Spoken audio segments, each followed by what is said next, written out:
하지만 그날의 달빛은 축복이 아니라 시험이었습니다. 평생 잊히지 않는 첫날이 있습니다. 15살. 이름 대신 왕비라는 호칭으로 불리던 그날.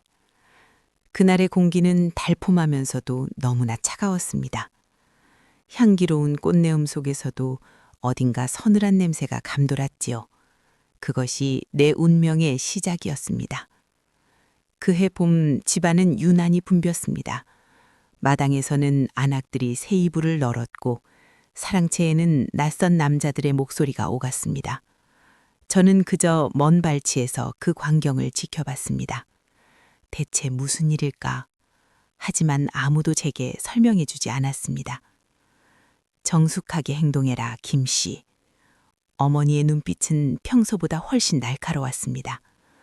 오늘은 우리 집안의 운명이 달린 날이다. 그 말의 뜻을 어린 저는 다 알지 못했습니다. 다만 그날 저녁 아버지가 술에 취한 채 제 앞에서 울었습니다. 평생 엄격하던 분이 처음으로 제 손을 꼭 잡으셨습니다. 우리 딸, 이제부터는 마음 단단히 먹거라. 내 앞길은 보통 길이 아니다. 그제야 이상한 예감이 들었습니다. 그 다음 날 사신이 집에 들이닥쳤습니다. 왕의 명이라 했습니다. 김씨 집안의 따님을 중전으로 삼겠노라. 그 말이 떨어지는 순간 어머니는 울었고 하인들은 고개를 숙였습니다. 하지만 저는 웃지 않았습니다. 왕비라니, 내가 믿기지 않았습니다. 며칠 후 옷장이 가득 새 옷으로 채워졌습니다. 붉은 비단 치마, 금실로 수놓인 저고리, 무겁고 번쩍이는 머리 장식들. 다 아름다웠지만 저는 그것들이 무섭게 느껴졌습니다. 평생을 벗어나지 못할 족쇄처럼요. 입골날이 다가왔습니다. 하늘은 맑고 햇살은 따사로웠지만 제 마음은 먹구름이 드리웠습니다. 수레 안에서 내내 떨며 손끝으로 치맛자락을 꼭 쥐었습니다. 수레 문이 열리자 궁궐의 웅장한 문이 눈앞에 펼쳐졌습니다. 수백 명의 시선이 제게 쏠렸습니다. 왕비마마, 이리로 오십시오. 궁녀들의 손에 이끌려 금빛 대걸 안으로 들어섰습니다. 그리고 그곳에서 처음 배웠습니다. 내 남편, 아니, 내 임금 영조대왕을. 그분은 내 할아버지 뻘의 노인이었습니다. 백발이 성성했고 눈빛은 매섭게 빛났습니다. 그 눈이 내 얼굴을 훑고 지나갈 때 등줄기로 서늘한 한기가 흘렀습니다. 그대가 김씨의 딸이로구나. 예, 전하. 아직 어리다. 예, 전하. 그 한마디로 모든 것이 정해졌습니다. 그날 밤 저는 15살의 나이에 조선의 중전이 되었습니다. 밤이 깊어가고 궁하는 고요했습니다. 초가 바람에 흔들리며 불빛이 길게 늘어졌습니다. 그 빛 속에서 저는 홀로 앉아 있었습니다. 왕은 아직 오지 않았습니다. 귀뚜라미 소리만 들렸습니다. 이게 행복일까? 아니면 운명일까? 그때 문이 열렸습니다. 영조가 들어왔습니다. 걸음은 느렸고 숨소리는 묵직했습니다. 왕은 내 앞에 앉아 한참을 바라보다가 말했습니다. 그대의 이름은 이제 정순이다. 기억하라. 중전은 백성을 품는 자리다. 그 말은 명령이었습니다. 저는 고개를 숙였습니다. 예, 전하. 그날 제 어린 시절은 그렇게 끝났습니다. 웃음 많던 소녀 김씨는 사라지고 정순왕후라는 이름만 남았습니다. 그로부터 며칠이 흘렀습니다. 궁중 예절을 익히느라 하루가 눈 깜짝할 사이에 지나갔습니다. 새벽에 일어나 세수를 하고 조복을 입고 대비전에 들었습니다. 고개를 숙이는 시간만 하루의 절반이었지요. 실수라도 하면 중전이 어찌 이리 경망하냐는 핀잔이 이어졌습니다. 밤마다 눈을 감으면 어머니 얼굴이 떠올랐습니다. 그리워도 마음대로 울 수도 없었습니다. 중전이 눈물을 보이면 안 된다고들 했습니다. 저는 이따금 거울 앞에 서서 속삭였습니다. 괜찮아, 김씨야. 너는 왕비야. 울면 안 돼. 하지만 아무리 다짐해도 눈물이 흘렀습니다. 누군가 내 어깨를 다정히 감싸주길 바랐습니다. 그러나 그곳엔 바람만 불었습니다. 그러던 어느 날 처음으로 영조와 단둘이 식사를 했습니다. 왕의 손은 떨렸고 눈빛은 여전히 냉정했습니다. 중전은 요즘 공부를 게을리 한다 들었소. 그런 일 없습니다, 전하. 거짓은 독이 되어 진실만 말하시오. 그의 말투는 칼날 같았습니다. 저는 아무 말도 하지 못했습니다.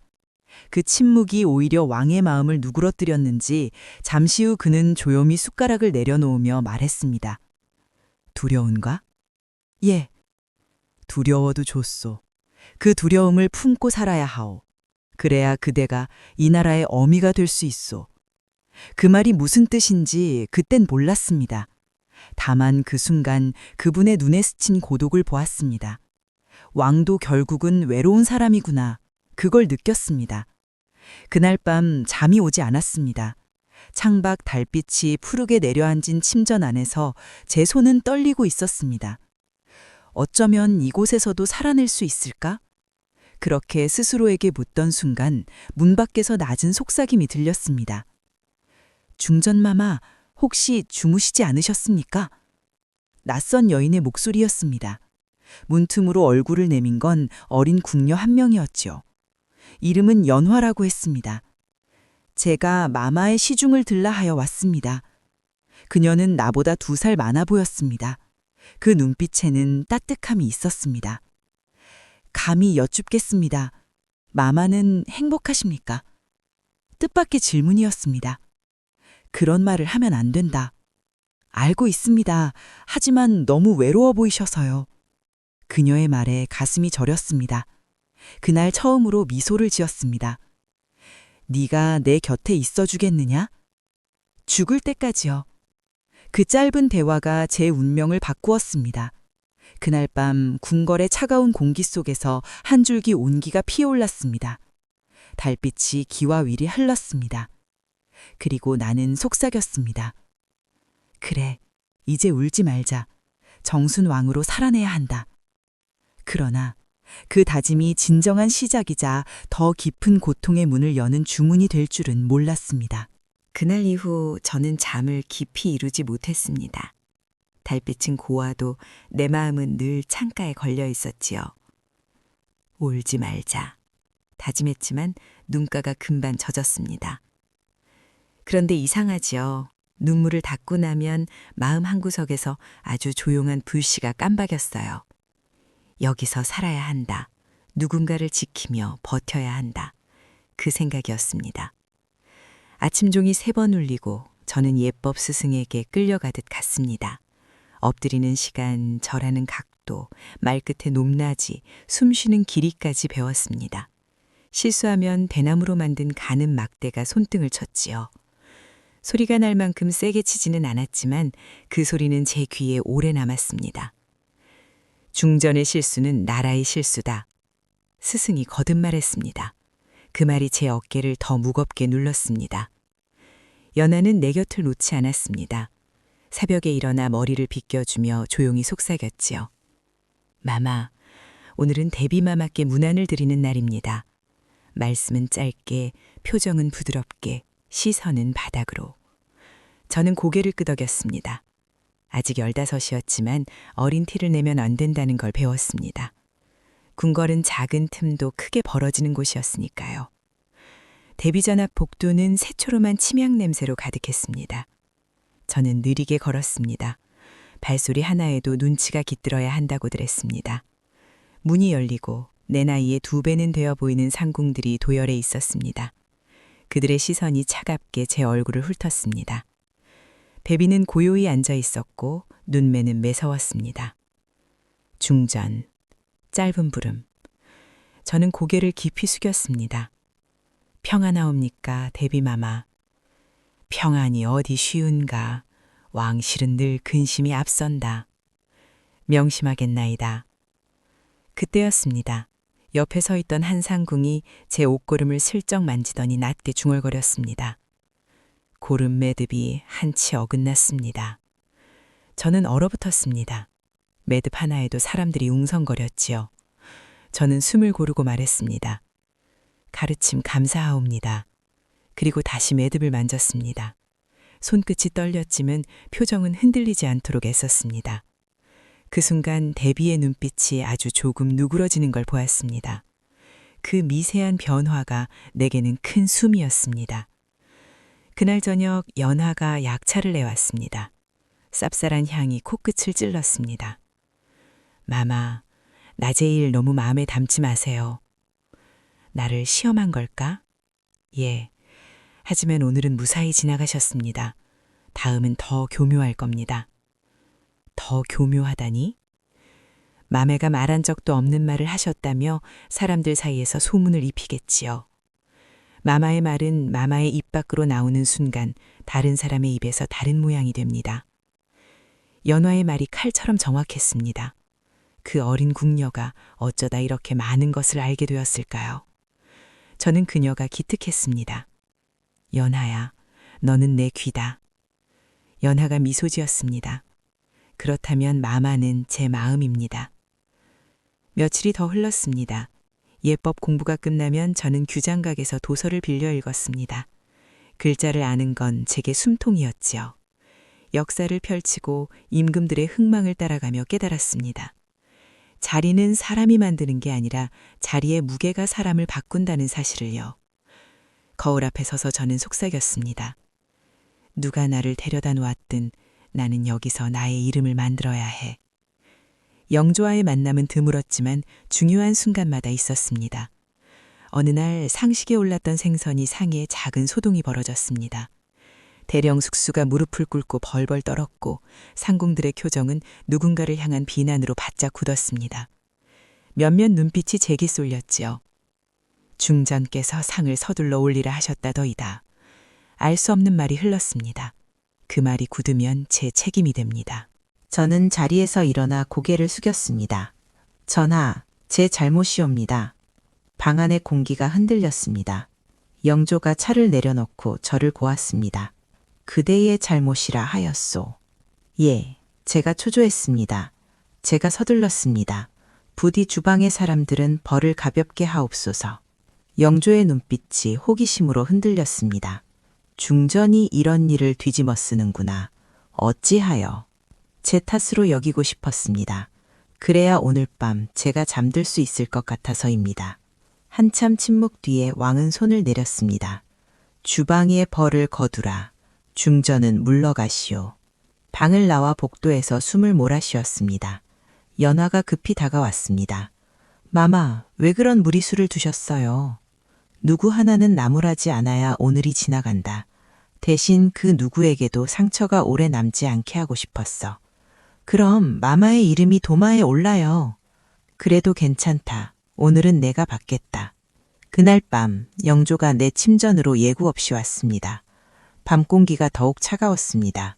그는 긴 그림자를 끌고 들어와 조용히 섰습니다. 중전. 예, 전하. 그대의 선택 나쁘지 않았소. 그러나 잊지 마시오. 정은 때로 독이 된다. 정 때문에 그대가 무너질 수도 있소. 명심하겠습니다. 그리고 그대는 왜 글을 그리도 읽는가? 읽지 않으면 견딜 수가 없습니다. 글 속에는 제가 모르는 길이 있습니다. 그는 처음으로 아주 옅은 미소를 보였습니다. 그대는 어린데 늙은이 같은 말을 하는구나. 전하께서는 늙으셨으나 때로 아이 같은 눈으로 저를 보십니다. 그가 잠시 웃었습니다. 그 웃음이 낯설지만 따뜻했습니다. 잠시 뒤 그는 몸을 돌렸습니다. 내가 오래 살면 그대가 많은 것을 배울 기회가 더 있을 것이오. 왕의 등 뒤로 홀로 남겨진 내 그림자가 길게 늘어졌습니다. 마음은 이상하게도 단단해지고 있었습니다. 다음 날 새벽, 대비전의 불이 일찍 켜졌습니다. 대비가 병이 위독하다는 소문이 돌았기 때문입니다. 궁 전체가 분주했습니다. 저는 급히 대비전에 들었습니다. 방 안은 탕약 냄새가 짙었습니다. 대비는 이마에 땀을 맺고 누워 있었고 주인은 숙직하던 상궁들로 붐볐습니다. 그때 한 상궁이 제게 크게 절하며 말했습니다. 중잔마마, 어젯밤 대비마마께 올릴 약을 어떤 이가 바꿔치기 하려 하였습니다. 방 안이 웅성이었습니다. 누가 그랬느냐? 묻자 상궁들의 시선이 또다시 한 사람을 겨눴습니다. 연화였습니다. 그녀는 얼굴이 하얗게 질려 있었고 손은 비질하듯 떨렸습니다. 제가 아닙니다, 마마. 밤새 옆을 지켰을 뿐입니다. 상궁들 중 누군가는 어젯밤 마마의 침전에서 연화가 나갔다고 속삭였고 또 다른 누군가는 상약원의 이가 연화에게 종이를 건넸다고 말을 보탰습니다. 이야기들은 꼬리를 물고 커졌습니다. 제가 한마디를 잃으면 오늘은 연화가 궁에서 사라질지 모를 일이었습니다. 저는 먼저 대비의 맥을 짚는 의론에게 다가갔습니다. 대비 마마의 병세는 어떠하냐? 다행히 위독은 벗어났습니다. 약재가 강해 속이 놀랐을 뿐입니다. 그렇다면 약재를 강하게 만든 자를 찾으면 된다. 저는 천천히 방을 둘러보았습니다. 연하는 어젯밤 내 침전에서 나갔다. 맞다. 허나 내가 보냈다. 대비마마의 공선을 다시 확인하라 명했기 때문이다. 모두가 저를 보았습니다. 사실 연화가 내 침전을 들른 것은 사실이었지만 제가 보낸 것은 아니었습니다. 그러나 지금 연화가 맞닥뜨린 칼날을 다른 곳으로 돌려야 했습니다. 그리고 상약원의 기록을 보자 저는 차분히 말했습니다. 약방에서는 매일 약지의 출납과 탕전 시간을 기록해 두었습니다. 한상공이 떨리는 손으로 장부를 내왔습니다. 저는 연화에게 장부를 건네고 읽게 했습니다. 연화가 글줄을 따라가며 낮게 읽었습니다. 어느 시각에 누가 약재를 더 넣었는지, 탕전 시간은 어땠는지. 그때 저는 작은 흔적을 보았습니다. 다른 날에는 쓰이지 않던 글씨체가 한 줄 끼어 있었습니다. 획이 지나치게 길고 끝이 뾰족했습니다. 이 글씨는 누구의 것이냐? 저는 상약원 관원을 둘러보았습니다. 모두가 숨을 죽였습니다. 한 사람이 끝내 고개를 들지 못했고 땀방울이 맺혀 목덜미를 타고 흘렀습니다. 저의 것입니다. 조용한 목소리가 밭바닥에 떨어졌습니다. 저는 다만 대비마마께 빨리 효험을 드리고자. 효험은 서두름에서 나오지 않는다. 재앙이 서두름에서 나온다. 오늘의 일은 조사가 끝날 때까지 밖으로 내지 말라. 연하는 내 곁으로 데려가겠다. 숨죽인 방 안에서 대비가 힘겹게 눈을 떴습니다. 그녀의 입술이 아주 미세하게 움직였습니다. 중전, 조심하라. 궁은 사람의 마음으로 움직인다. 대비의 말이 제 귀에 오래 남았습니다. 궁은 사람의 마음으로 움직인다. 그 마음의 방향을 읽는 자가 이곳에서 살아남는다는 뜻이겠지요. 저는 연화를 데리고 침전으로 돌아왔습니다. 연화는 문이 닫히자마자 무릎을 꿇었습니다. 마마, 저는 죄가 없습니다. 그러나 방금 마마께서 한 말 사실이 아니오니. 일어나라. 저는 그녀의 손을 잡아 일으켰습니다. 거짓을 말한 것은 나다. 하지만 너를 지키려면 오늘은 내가 거짓을 받아야 했다. 연화의 눈에 눈물이 고였습니다. 왜 저 같은 하찮은 궁녀를 지키십니까? 너는 하찮지 않다. 너는 내 귀요, 내 눈이요, 내 마음이다. 그날 밤 저는 등불을 낮게 줄이고 글을 펼쳤습니다. 힘들 때마다 글을 읽었습니다. 글 속에서 마음을 다졌습니다. 정은 때로 독이 된다. 영조의 말이 떠올랐습니다. 하지만 저는 알았습니다. 정이 독이 되는 건 정이 힘이 될 수 있다는 뜻이기도 하다는 걸요. 독이 될 때는 잘라내되 힘이 될 때는 품어야 합니다. 그 경계를 아는 사람이 왕비가 될 것입니다. 며칠 뒤 대비의 병세가 잦아들었습니다. 장안에는 어린 중전이 약방을 다스렸다는 소문이 조용히 흘렀습니다. 칭찬과 비난이 함께 왔습니다. 누구는 중전이 어찌 내 의원을 흔드느냐고 했고 누구는 어린 나이에 기계가 있다고 했습니다. 소문은 소문답게 제 마음을 찌르고 지나갔지만 저는 흔들리지 않으려 애썼습니다. 연화의 기척이 방 한쪽에서 부드럽게 들렸습니다. 그 기척만 있으면 저는 숨을 고를 수 있었습니다. 그날 저녁 영조가 다시 불렀습니다. 어저 아래에서 저는 조심스레 앉았습니다. 왕은 잔을 기울이며 말을 이었습니다. 중전, 대비의 병세가 나아져 다행이요. 그러나 한 가지 문답을 하겠소. 그대는 중전이요, 아니면 한 소녀요. 저는 둘 다입니다. 소녀이기에 두렵고 중전이기에 버팁니다. 그는 잔을 내려놓고 한참 저를 보았습니다. 오늘 대답 마음에 들었소. 두려움을 숨기지 마시오. 다만 두려움에 끌려가지만 마시오. 명심하겠습니다. 방을 나오는데 시녀 하나가 제 앞을 막아섰습니다. 낯선 얼굴이었습니다. 그녀는 허리를 굽혀 작은 봉투를 내밀었습니다. 방금 누군가가 전하라고 하였습니다. 봉투는 얇았습니다. 촛불에 비춰보니 안에 접힌 종이가 하나 들어 있었습니다. 저는 봉투를 받아들고 조용히 돌아섰습니다. 연화가 조용히 다가와 속삭였습니다. 마마, 조심하셔야 합니다. 이런 편지는 흔히 함정입니다. 그래도 읽어야 한다. 글 속에 칼이 숨었는지 아니면 다리가 놓였는지 확인해야 한다. 침전으로 돌아와 봉투를 열었습니다. 종이에는 단 한 줄만 쓰여 있었습니다. 획이 길고 끝이 뾰족한 그날 약방 기록에서 보았던 바로 그 글씨체였습니다. 중전이여, 당신의 가장 가까운 사람을 믿지 마시오. 저는 손끝이 식어가는 것을 느꼈습니다. 연아가 조용히 물었습니다. 무슨 글입니까, 마마? 저는 아직 대답하지 못했습니다.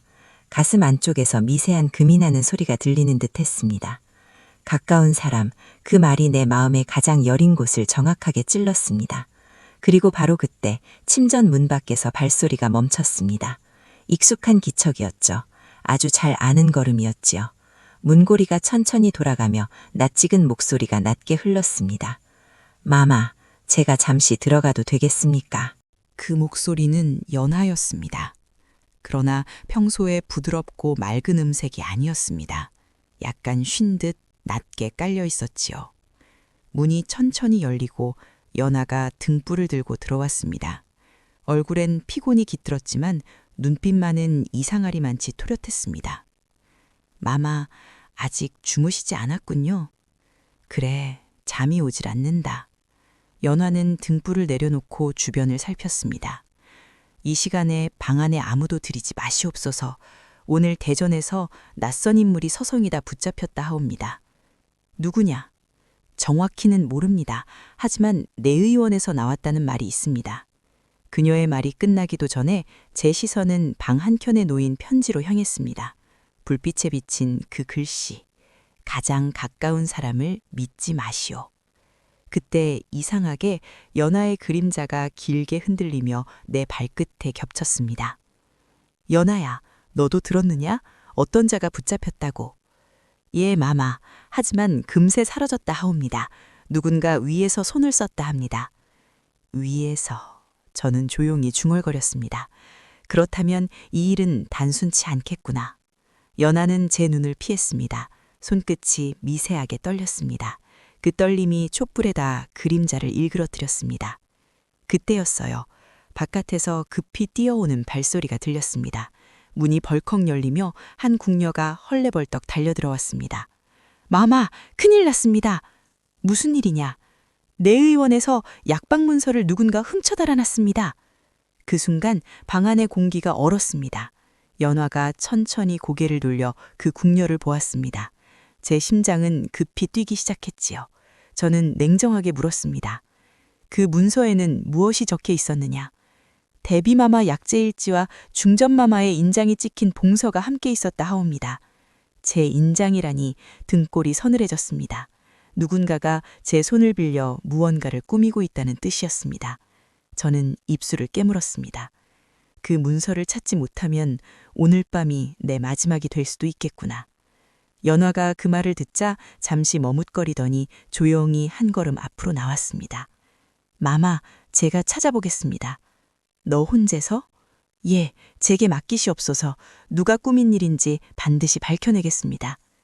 그녀의 눈빛엔 두려움 대신 결심이 비쳤습니다. 저는 잠시 망설였지만 고개를 끄덕였습니다. 그래, 하지만 절대 혼자 움직이지는 말아라. 새벽이 되기 전에는 반드시 돌아오거라. 명 받들겠나이다. 연화는 허리를 굽혀 인사하고 등불을 들고 서둘러 사라졌습니다. 그 불빛이 어둠 속으로 작게 멀어져 갔습니다. 남은 방 안에는 침묵과 바람소리만이 흘렀습니다. 새벽녘이 가까워질 무렵 궁안은 숨죽인 듯 고요했습니다. 초가 몇 자 남지 않은 등불이 깜빡이며 길게 그림자를 드리웠습니다. 저는 잠시도 눈을 붙이지 못했습니다. 책상 위엔 아직도 그 불길한 편지가 놓여 있었습니다. 가장 가까운 사람을 믿지 마시오. 머릿속에서 그 문장이 계속 메아리쳤습니다. 그때 멀리서 발자국 소리가 들렸습니다. 조심스럽지만 서두르는 걸음. 문 밖에 서 있던 시녀가 고개를 내밀었습니다. 마마, 연하 마마께서 돌아오셨습니다. 문이 열리자 연하가 들어왔습니다. 그러나 얼굴빛이 달라져 있었습니다. 이마엔 피가 살짝 배어 있었고 옷자락은 먼지로 얼룩졌습니다. 무슨 일이냐, 연아야? 다쳤느냐? 괜찮습니다. 문서를 되찾았습니다. 그녀는 품속에서 얇은 봉투 하나를 꺼내 제게 내밀었습니다. 약방에서 빼돌려진 것이 바로 이겁니다. 저는 봉투를 받았습니다. 낯익은 인장, 그러나 약간 번진 도장이 보였습니다. 확실히 내 이름이 찍혀 있었습니다.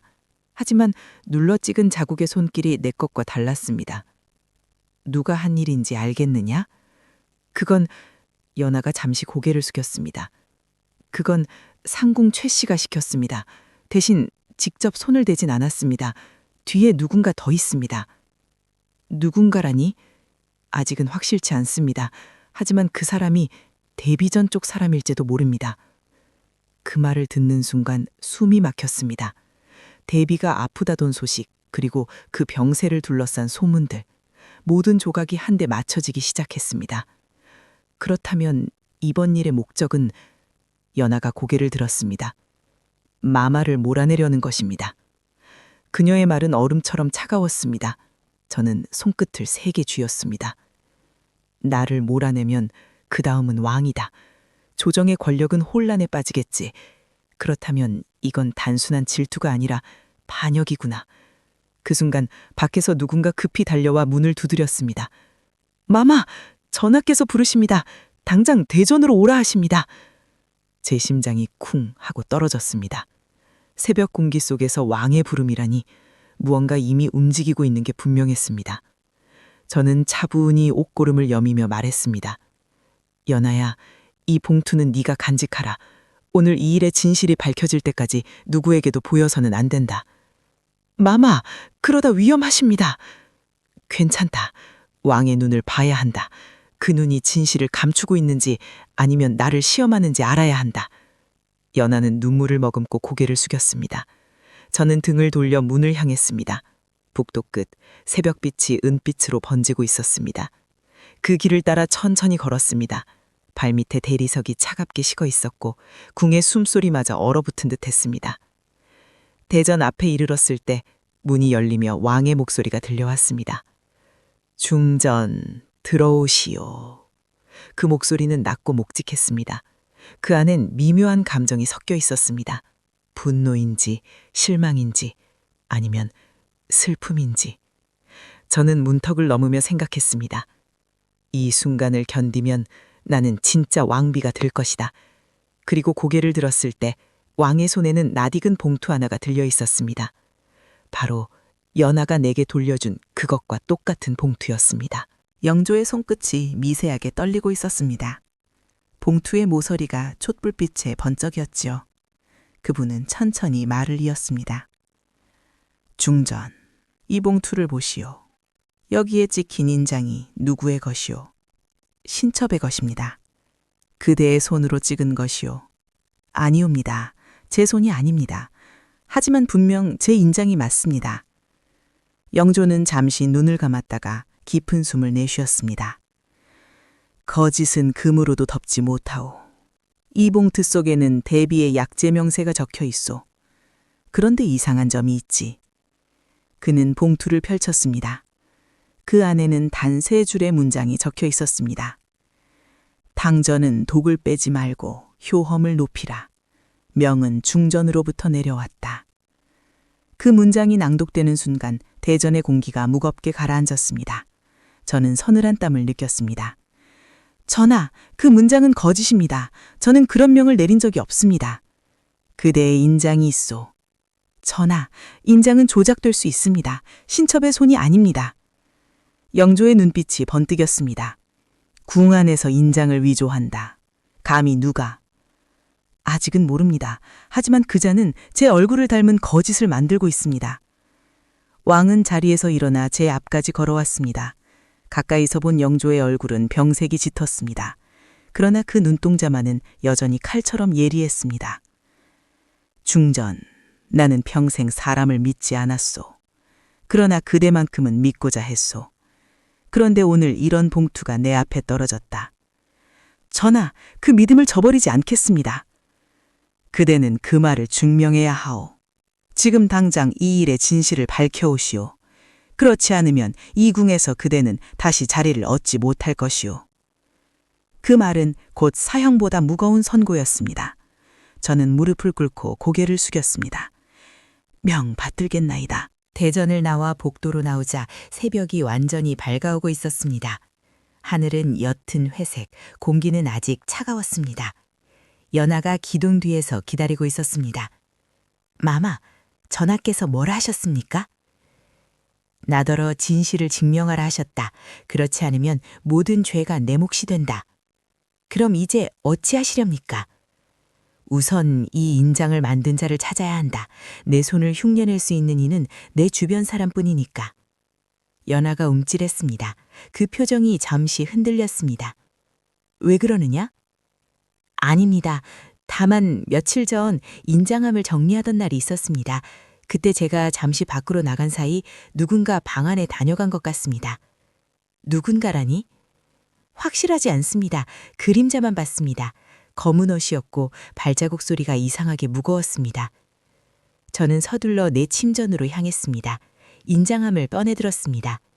상아로 된 인장은 고요히 제자리에 있었지만 자세히 보니 뒷면에 미세한 흠집이 생겨 있었습니다. 누군가 몰래 본을 떴던 것입니다. 그때 연아가 낮은 목소리로 말했습니다. 마마, 제가 알아보겠습니다.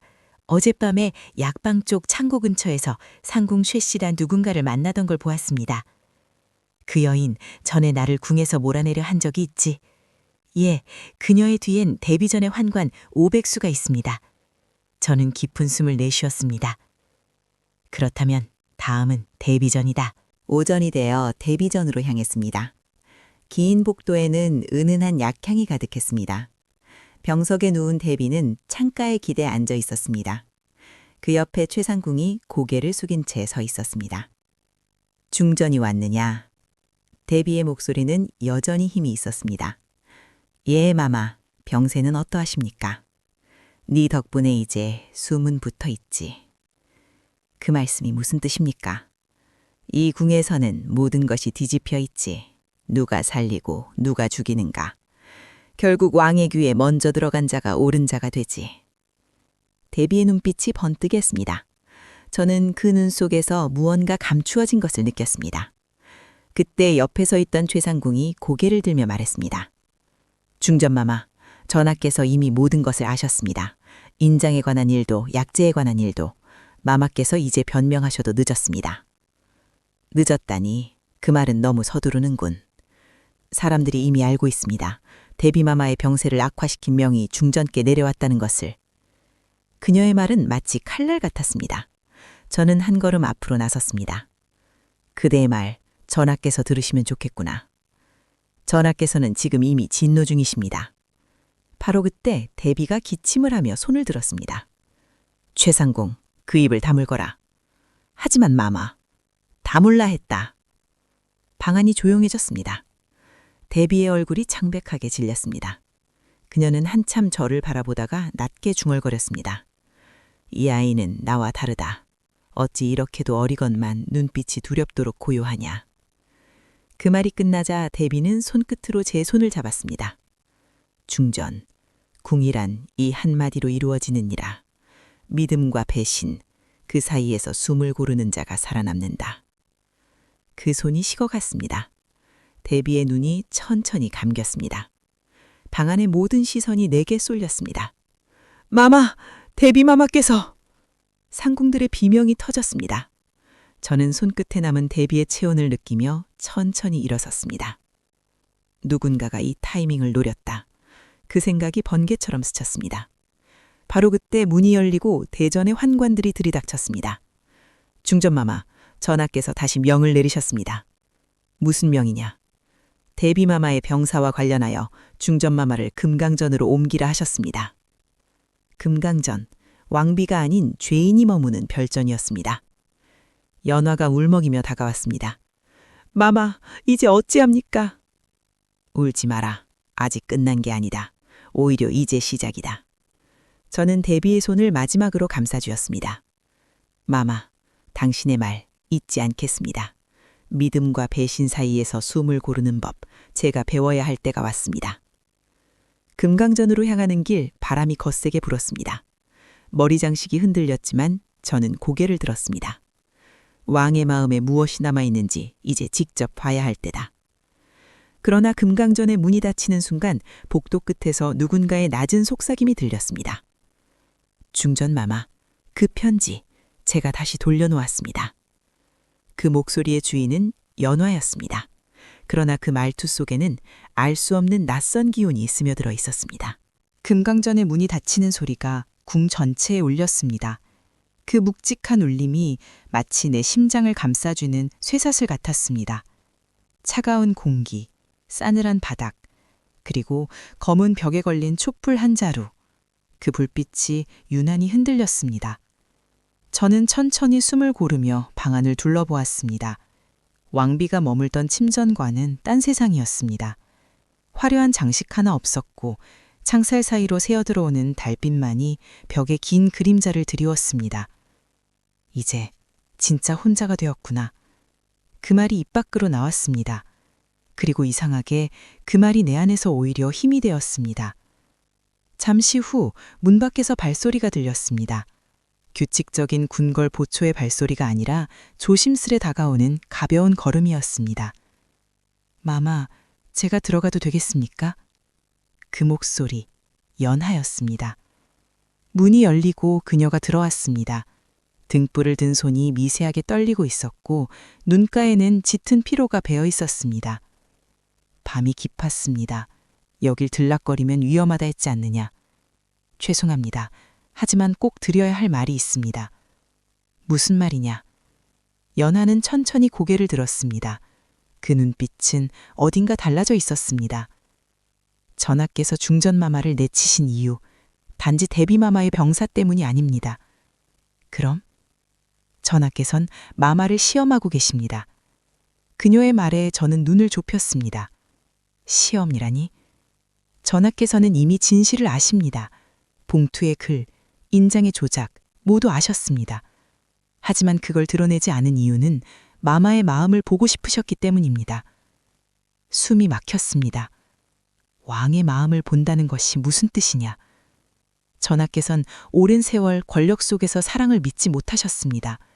그분에게 중전마마는 단지 어린 아내가 아니었습니다. 그분의 마지막 믿음, 마지막 동반자였지요. 그런데 그분은 두려워하십니다. 그 믿음이 배신으로 끝날까봐. 연화의 눈빛이 흔들렸습니다. 그래서 저를 이용하셨습니까? 그녀의 입술이 떨렸습니다. 전하의 명이었습니다. 마마를 지켜보라 하셨습니다. 하지만 저는 마마를 속일 수가 없었습니다. 그 말에 머리가 하얘졌습니다. 너는 처음부터 나의 시녀가 아니라 왕의 눈이었구나. 처음에는 그랬습니다. 하지만 지금은 아닙니다. 저는 이제 마마의 사람이 되었습니다. 그녀는 무릎을 꿇었습니다. 눈물이 바닥에 떨어졌습니다. 용서하소서 마마. 제가 전하의 명을 어기고 마마를 도왔습니다. 그러나 지금 전하께서는 큰 결단을 내리려 하십니다. 마마를 왕비의 자리에서 물러나게 하려 합니다. 그 말에 제 손이 떨렸습니다. 왕비의 자리에서 물러나게 한다면 그 다음은 죽음뿐이다. 연화는 고개를 끄덕였습니다. 그래서 저는 이걸 가져왔습니다. 그녀는 품속에서 무언가를 꺼냈습니다. 작은 붉은 비단 주머니. 그 안에는 낡은 인장 하나와 종이 한 장이 들어 있었습니다. 이건 전하께서 오래전에 직접 새기신 친필입니다. 정순, 진심으로 나를 대하라. 전하께서 왕이 아닌 사람으로서 처음 남긴 글이라고 들었습니다. 저는 그 글을 바라보았습니다. 붓끝이 떨렸던 흔적이 그대로 남아 있었습니다. 그 문장을 보는 순간 오래전 첫날 밤의 기억이 떠올랐습니다. 두려움을 품고 살아야 한다. 그래야 나라의 어미가 될 수 있다. 그때 그 눈빛이 겹쳐졌습니다. 연화야, 이해 마마. 그 글을 나 대신 전하께 가져다 드려라. 하지만 말은 하지 마라. 그저 이 글만 보여드려라. 그러면 그분이 진실을 안다면 나를 다시 부르실 것이다. 그러나 부르지 않는다면 나는 여기서 끝을 맞이하겠지. 연하는 울먹이며 고개를 끄덕였습니다. 마마, 꼭 살아서 이곳을 나오셔야 합니다. 죽음이 두렵지 않다. 다만 진심이 닿지 못한 채 남는 것이 두렵다. 연화가 눈물을 훔치며 자리를 떠났습니다. 문이 닫히고 방 안은 다시 고요해졌습니다. 저는 손끝으로 그 종이를 매만지며 속삭였습니다. 전하, 이번에는 제 차례입니다. 당신의 마음이 진심이었다면 제 목소리를 들으실 것입니다. 그날 밤 궁 밖으로 작은 그림자 하나가 새어나갔습니다. 연화였습니다. 그녀는 붉은 비단 주머니를 품에 안고 대전으로 향했습니다. 새벽 하늘의 첫별이 사라질 무렵 그녀는 대전 앞에 무릎을 꿇었습니다. 전하, 중전마마의 전원을 가져왔습니다. 문이 열리고 영조가 나타났습니다. 그의 얼굴에는 피곤이 깊게 묻어 있었고 눈빛엔 무언가 무너지는 듯한 그늘이 깃들어 있었습니다. 연화가 조심스레 주머니를 내밀었습니다. 마마께서 마지막으로 전하께 드리는 달입니다. 영조는 주머니를 열어 종이를 꺼냈습니다. 그리고 그 글귀를 읽었습니다. 정순, 진심으로 나를 대하라. 순간 왕의 손끝이 떨렸습니다. 한참을 아무 말 없이 종이만 바라보던 영조가 낮게 중얼거렸습니다. 이 아이는 끝내 나를 믿는구나. 그의 눈가에 오래된 눈물이 맺혔습니다. 이제 알겠소. 진심이란 권력보다 강한 것이오. 그날 오후 금강전의 문이 다시 열렸습니다. 나는 방 한가운데 앉아 있었습니다. 새벽 이후 한숨도 자지 못했습니다. 문이 열리고 영조가 들어왔습니다. 전하, 그분은 잠시 나를 바라보다 아주 천천히 걸어와 제 앞에 무릎을 꿇었습니다. 내가 잘못했소. 그 순간 세상이 멈춘 듯 했습니다. 왕이 무릎을 꿇는 장면을 보리라 누가 상상했겠습니까? 그는 내 손을 잡고 조용히 말했습니다. 그대의 진심이 내 마음보다 깊었소. 나는 그대의 눈 속에서 내 젊은 날을 보았소. 저는 고개를 떨구며 속삭였습니다. 전하, 저는 두렵습니다. 하지만 이제 그 두려움을 감추지 않겠습니다. 저는 이제야 진짜 왕비가 된 것 같습니다. 그는 미소를 지었습니다. 그래요, 정순. 그대는 이제 조선의 왕비요. 나의 마지막 희망이요. 그 말이 끝나자 밖에서 큰 종소리가 울렸습니다. 대비의 국상이 끝났음을 알리는 소리였습니다. 이제 궁은 새로운 질서로 나아가야 했습니다. 그날 밤 달빛이 유난히 밝았습니다. 영조는 내 곁에서 조용히 앉아 있었습니다. 그대의 진심이 궁을 살렸소. 저는 미소 지었습니다. 아닙니다, 전하. 진심이 우리를 살린 것입니다. 하지만 그 달빛 아래에서 저는 어쩐지 알 수 없는 불안을 느꼈습니다. 창밖 어둠 속에서 누군가의 그림자가 천천히 움직이고 있었습니다. 그 실루엣은 너무 익숙했습니다. 연화였습니다. 그녀는 멀리서 나를 바라보다 어둠 속으로 사라졌습니다. 그때는 몰랐습니다. 그녀가 다시는 내 곁으로 돌아오지 않을 거란 걸. 그날 밤 이후 연화는 사라졌습니다. 아무도 그녀의 행방을 알지 못했습니다. 궁의 하루는 늘 그러하듯 조용히 흘러갔지만 내 마음속엔 작은 균열이 생겼습니다.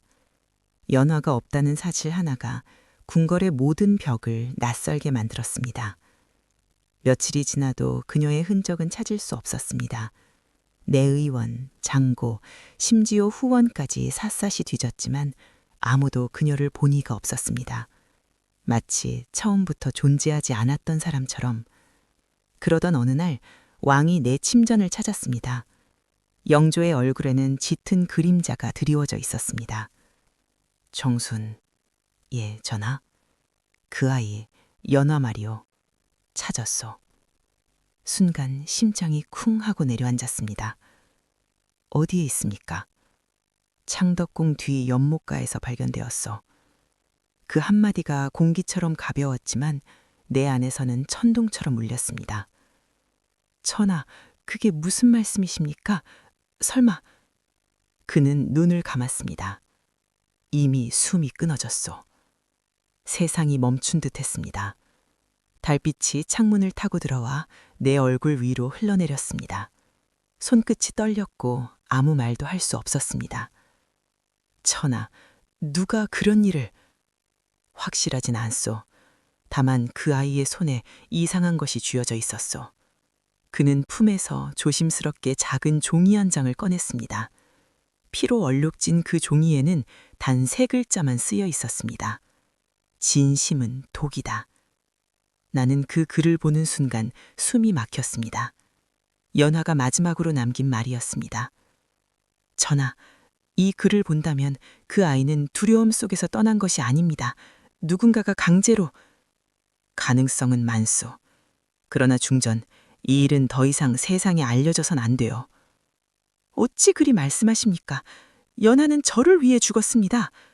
그렇기에 더더욱 그대의 곁에 있었던 자가 비명에 죽었다면 그 죄는 누구의 몫이 되겠소?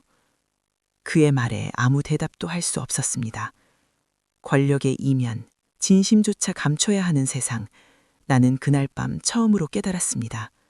왕비란 때로는 슬픔조차 함부로 내보일 수 없는 자리라는 것을. 그로부터 사흘 뒤 영조는 갑자기 기침을 심하게 하기 시작했습니다. 의원들이 들락거렸고 궁은 다시 불안에 휩싸였습니다. 나는 하루에도 수십 번씩 전하의 상쾌를 묻고 약재를 손수 확인했습니다. 그분이 나를 믿기 시작한 그날 이후 나는 더 이상 어린 소녀가 아니었습니다. 그날 밤 왕의 침전에서 들려온 신음소리에 나는 맨발로 달려갔습니다. 전하! 그는 땀에 젖은 얼굴로 내 손을 잡았습니다.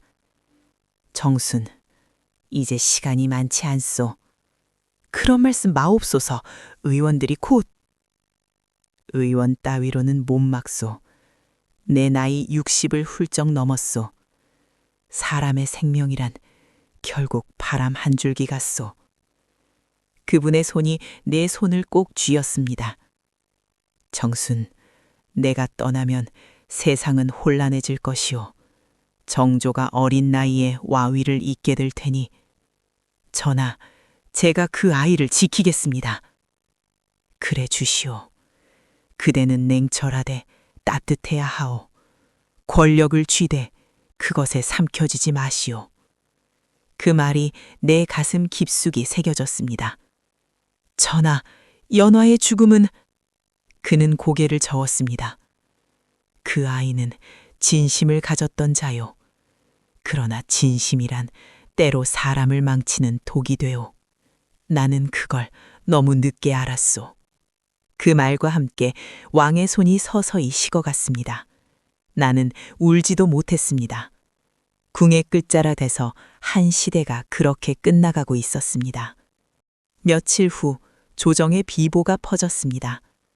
영조대왕 승하. 백성들이 울었고 궁은 검은 옷으로 뒤덮였습니다. 나는 왕의 마지막 유언대로 정조를 지키는 섭정의 자리에 올랐습니다. 그러나 그날 밤 연화의 목소리가 귓가에 울리는 듯했습니다. 진심은 독이다. 그 말의 의미를 곱씹을수록 내 마음은 냉기와 불길 사이를 오갔습니다. 왕이 떠난 자리, 그 빈 공간을 채운 것은 슬픔이 아니라 권력이었습니다. 신하들은 내 눈치를 보았고 조정은 두 갈래로 갈라졌습니다. 나는 더 이상 어린 소녀가 아니었습니다. 왕의 아내도 누군가의 제자도 아닌 한나라의 어머니가 되어 있었습니다. 그러나 그날 새벽, 금강전의 바닥에 놓인 한 통의 봉투가 발견되었습니다. 그 안에는 붉은 글씨로 이렇게 쓰여 있었습니다. 이제 그대의 진심이 조선을 삼킬 것이다. 나는 그 글을 보고 서늘하게 웃었습니다. 연화가 남긴 말과 같은 문장이었습니다. 진심이 독이 된다면 그 독으로 세상을 지켜야겠지. 그날 이후 나는 눈물이 말랐습니다. 권력의 냉기 속에서도 흔들리지 않으려면 내 마음의 온기를 스스로 얼려야 했으니까요. 달빛이 창문을 스쳤습니다. 그 아래에서 나는 속삭였습니다. 전하, 저는 약속을 지키겠습니다. 하지만 이제부터는 그 약속의 방식이 달라질 것입니다. 그리고 그날 밤 정조의 즉위식을 알리는 종소리가 울렸습니다. 조선의 새 아침이 밝아오고 있었습니다. 그러나 나는 알고 있었습니다.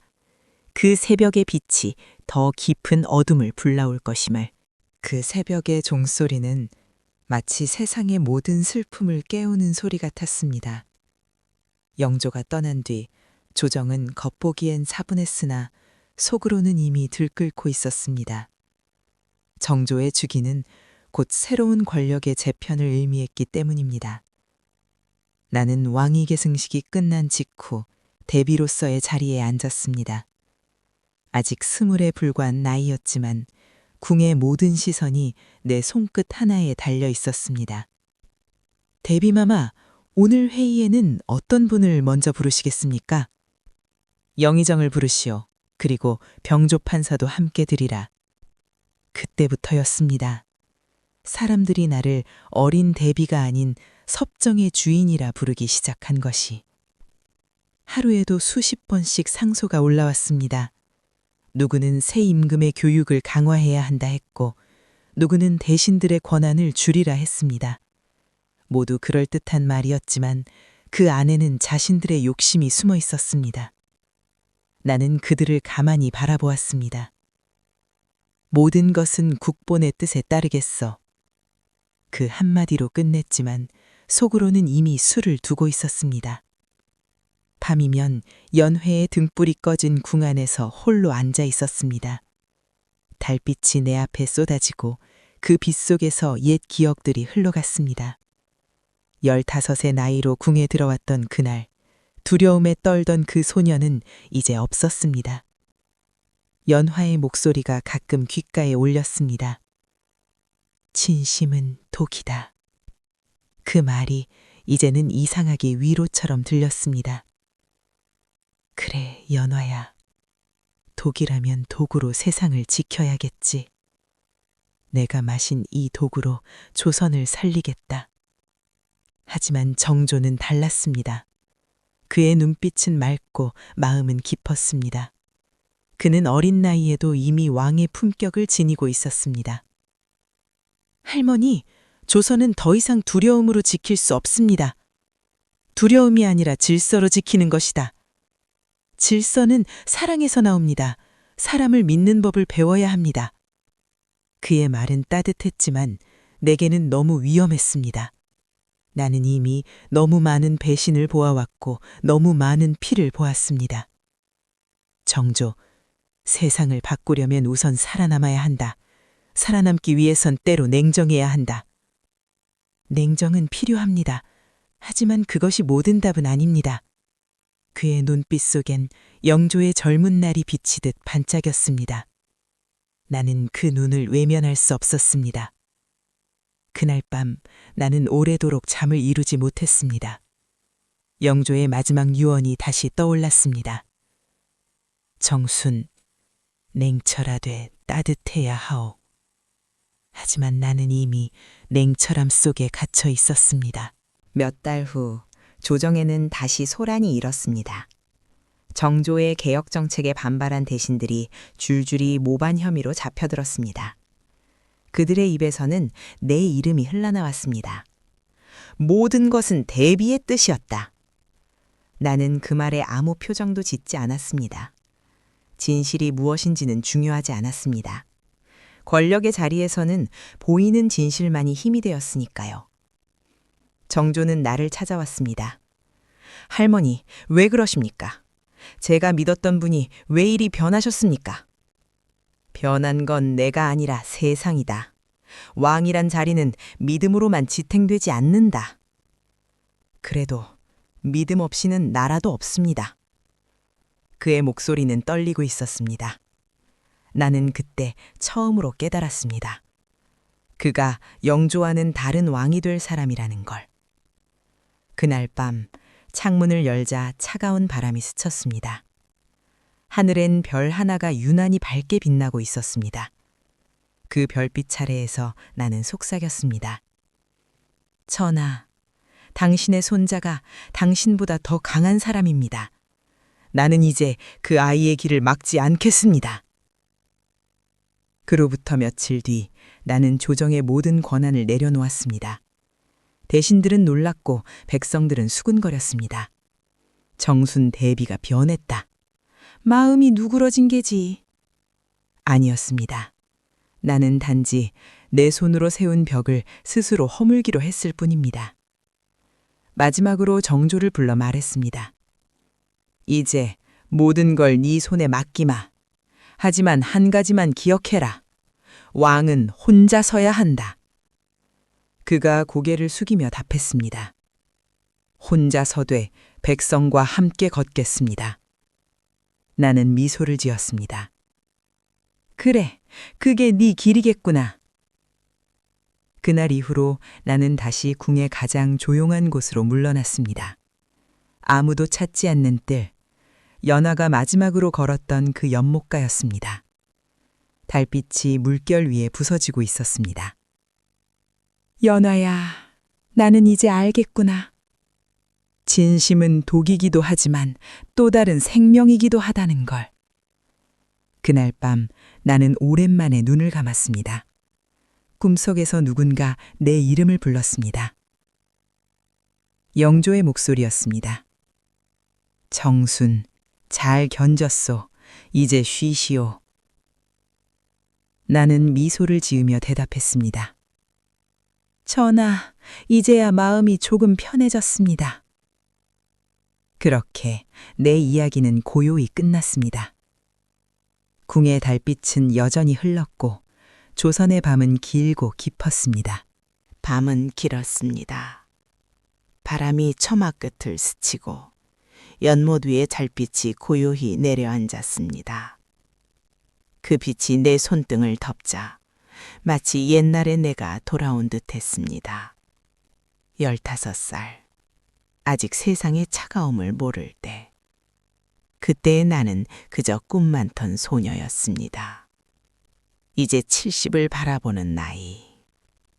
세월은 참으로 잔인하게도 사람의 얼굴보다 마음을 먼저 늙게 하더군요. 많은 이들이 내게 물었습니다. 마마, 그 긴 세월을 어떻게 버티셨습니까? 그럴 때마다 나는 웃으며 대답했습니다. 사람은 버티는 게 아니라 익숙해지는 것이다. 그러나 진실은 달랐습니다. 나는 버틴 것이 아니라 내 마음을 서서히 돌로 바꾸어 왔던 것입니다. 그래야만 이 궁에서 살아남을 수 있었으니까요. 오늘따라 하늘이 유난히 맑습니다. 창덕궁의 연못가. 이곳은 아직도 연화의 이름을 기억하고 있는 듯합니다. 바람이 스치면 버드나무가 흔들리고 그 사이로 빛이 반짝입니다. 마치 그녀가 아직 곁에 있는 것처럼. 연화야, 나는 조용히 이름을 불러봅니다. 너는 나를 속이지 않았구나. 너의 진심은 결국 나를 살렸단다. 그녀가 마지막으로 남긴 말이 떠올랐습니다. 마마, 진심은 독이 되기도 하지만 때로 약이 되기도 합니다. 그 말을 이제야 이해했습니다. 진심이란 상대의 마음을 꿰뚫는 칼이 되기도 하고 서로의 상처를 덮는 연고가 되기도 하더군요. 그것은 우리가 어떻게 쓰느냐에 달린 것이었습니다. 정조는 훌륭한 임금이 되었습니다. 그의 통치는 단단하면서도 따뜻했습니다. 백성들은 웃음을 되찾았고 조정은 다시 숨을 쉬었습니다. 나는 멀리서 그를 지켜보았습니다. 그 아이의 눈 속에 영조와 나의 모든 세월이 비치고 있었습니다. 어느 날 정조가 내게 찾아와 말했습니다. 할머니, 세상이 변했습니다. 그래, 참 많이 변했구나. 이젠 백성들이 왕을 두려워하지 않습니다.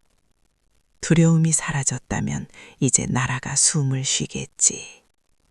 그가 웃었습니다. 그 웃음 속엔 내가 평생 갈망했던 따뜻한 세상이 담겨 있었습니다. 나는 그날 이후 마음을 내려놓았습니다. 더 이상 지켜야 할 자리도 싸워야 할 이름도 없었습니다. 다만 한 여인으로서 긴 인생의 끝자락에서 내가 무엇을 배웠는지 돌아볼 뿐이었지요. 밤이 깊어지면 나는 여전히 창가에 앉습니다. 달빛이 내 얼굴을 비추면 그 속에서 많은 얼굴들이 스쳐갑니다. 영조의 단호한 눈빛, 연화의 따뜻한 미소, 그리고 정조의 맑은 눈동자. 그 모든 기억이 한 줄기 바람처럼 내 곁을 지나갑니다. 나는 천천히 눈을 감으며 속삭입니다. 전하, 연화야, 모두 고맙습니다. 당신들이 있었기에 나는 끝까지 흔들리지 않았습니다. 그리고 스스로에게 마지막으로 말합니다. 정순, 이제는 그만 괜찮아져도 된다. 새벽이 밝았습니다. 처마 끝에서 새가 울고 멀리서 종소리가 들려옵니다. 하늘은 여전히 맑고 바람은 부드럽습니다. 세상은 이렇게나 아름다운데 나는 왜 이제야 그 사실을 깨닫는 걸까요? 나는 붓을 들어 마지막 글을 씁니다. 진심은 독이 아니다. 진심은 오래된 상처가 굳어 만들어낸 힘이다. 그 힘으로 나는 오늘도 살아있다. 붓끝이 멈추고 잉크가 번지듯 내 마음이 고요해집니다. 창밖의 연못 위로 한 줄기 햇살이 내립니다. 그 빛 속에서 나는 미소 짓습니다. 이제야 진심이 무엇인지 알겠구나. 그리고 천천히 눈을 감습니다. 모든 것이 조용히, 아주 조용히 멈추어 갑니다.